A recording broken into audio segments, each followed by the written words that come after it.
Alright guys, how's it going? This is Kazzerscout back here, and this is going to be one of my first videos on LGU for a long time, for probably about 2 or 3 weeks now. And it's actually going to be a 48-3 on grid domination.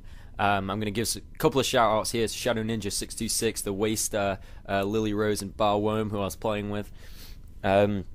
We absolutely rocked this public match of domination, and you can see me rocking the FAMAS reflex sight, which I'll talk about a little bit in a moment. That's a little bit different for you guys there, even if it is still a FAMAS. But first of all, I'd just like to say good luck to the new LGU management team. I know there's been a little bit of a shake-up in the management, and I've been following that. I've been watching the videos. So as someone who's kind of posted before this shake-up here on LGU, I'm looking forward to seeing new content, seeing a few changes. I've heard rumors of live streams going on, and Fisticuffs has posted a couple of times about live streams. So it's all looking pretty good for LGU.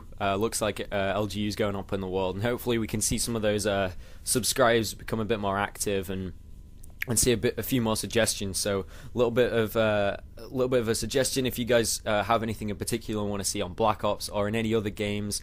Maybe even some Brink or something. Leave me a comment down below.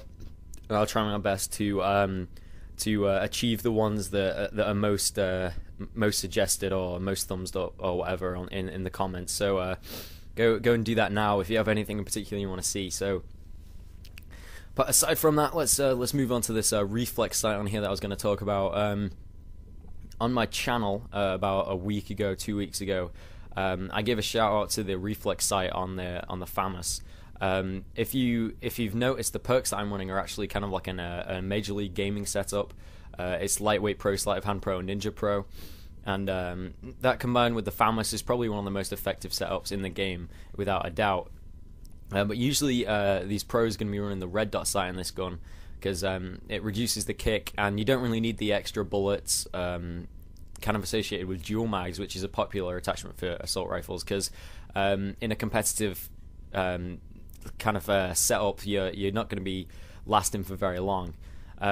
Whereas in this game mode, I rocked a 48-3. I was getting 15 kill streaks, so maybe those additional bullets would have been useful. And you'll see in a couple of situations I actually run out of bullets, and I'm having to run around with a pistol because I keep forgetting to pick up secondary weapons. So for those of you guys who are frequently going on tears and don't do this already, if you kill a guy as soon as you spawn and he drops his weapon, just pick it up and rock that as your secondary weapon. Anything's going to be more effective than those pistols, because those pistols really don't do enough damage for what they are, especially the Python should do a lot more damage. But yeah, I was talking about the reflex sight, and the red dot sight is a pretty popular attachment for this gun. Kind of reduces the recoil and makes it a little bit more manageable. Which is probably what turns it into one of the most effective guns on the game, the FAMAS. But I picked up a reflex sight FAMAS off the floor one time, and I was actually suitably impressed, and I decided to run it myself. And I actually think it reduces the kick even more, and you don't really suffer from any of the problems usually associated with bigger sights. So in Modern Warfare 2, the holographic sight was actually in most cases not as good as the red dot sight because it took up so much of the screen, and you lost quite a significant amount of peripheral vision when you were using the holographic sight. But on Black Ops we don't really have that problem. The reflex sight is pretty much the same size as the red dot, so it's usually just a matter of preference, but I actually think the technical benefits of the reflex sight and the FAMAS are good enough to run it as a standard setup as one of my basic classes. So definitely go and check out the reflex sight. That is something I would go and do. And again, post down in the comments if you've used the reflex sight, if you prefer it, if you prefer the red dot, or even if you prefer not running a sight at all and you prefer the iron sights on this weapon. And maybe even a shout out to reflex sights on every weapon. Go and give them a go. M16 reflex sight. I'm gonna throw that one out there. Go check that out. See what you think of it. But let's move off the gun now, because I know some people just don't really like the FAMAS, do they? But oh well, that's yeah. Some people just don't like the FAMAS, even though it is the best weapon in the game. Let's move on to kind of a topic that's going to be in the news pretty soon. In about a week's time, we've got MLG Columbus, which is probably going to be the biggest tournament in Black Ops history so far. So we've had MLG Dallas, which is about a month ago or so, and we're going to have MLG Columbus on June the 1st, I believe it's starting. So we're going to be able to see big teams like Leverage, Optic Gaming, Resistance, who plays second at Dallas. And there's been some rule changes there. We're going to see less search and destroy. We're going to be seeing a bit more domination and grid. We're seeing a bit more domination, capture the flag. So that hopefully the game should be a little bit more tense and interesting, and we can see some real good teams going up against each other when we get near the end of that tournament. And you've also got the added bonus of watching some of the underdog teams going up against those big teams like Optic Gaming. You can watch those little teams do their best to get higher up on the winners bracket. And right there with the Python was a great example of where I should definitely have picked up a secondary weapon. And I got myself into a situation where I was definitely not going to win the gunfight, and learn from my mistake and pick up the AK-74U straight away and on the respawn. So again, that's just another tip that really just make sure that you've got that secondary weapon, because if you find yourself on a tear in situations that you're gonna be lacking with a pistol in comparison to some guy who's still got an SMG or an assault rifle.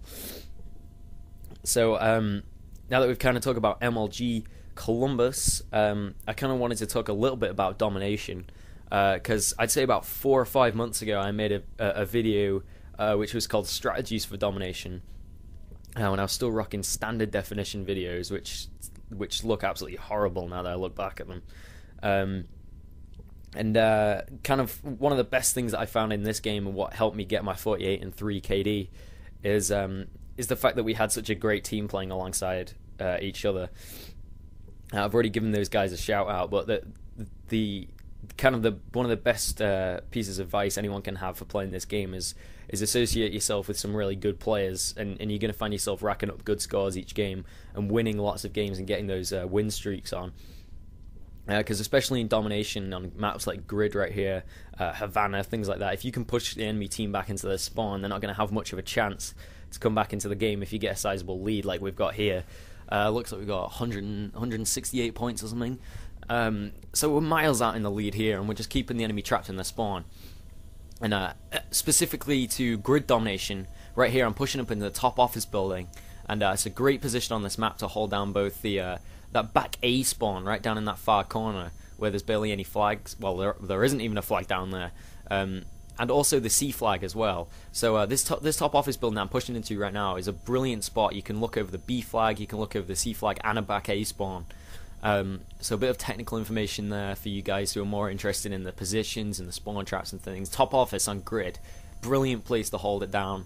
And if you look up at that mini map, we're discussing where the enemy team is. We're calling out enemies all the time on the microphones, on the headsets, and making sure that we can keep the enemy under wraps and make sure that they don't push out of those spawn areas. So again, I'm just cycling around. I'm pushing through this top office building. I'm watching C spawn out on this field over here, and then I'm just rotating back. I'm thinking, okay, maybe we're gonna get a spawn over on A dom now. So I'm pushing back over to this A dom side right here, and we look cool, but someone pushes onto A dom. We predicted that. We got the call out. They do take the A flag there, but we've already got a sizable enough lead, and we come back in. My dogs clean them up, and I get a death just here, right at the end, just to muck up a 48-2 gameplay till 48-3, and we take the win. So I hope you guys have enjoyed this commentary. If you have, please go and check out my channel. The link should be in the description below, hopefully. I'm posting up Call of Duty videos, Mortal Kombat playthroughs, hopefully some Brink gameplay at some point when I can be bothered. But definitely go and check out my channel and sub if you enjoyed this content. And definitely thumbs up the video. I'll see you guys later.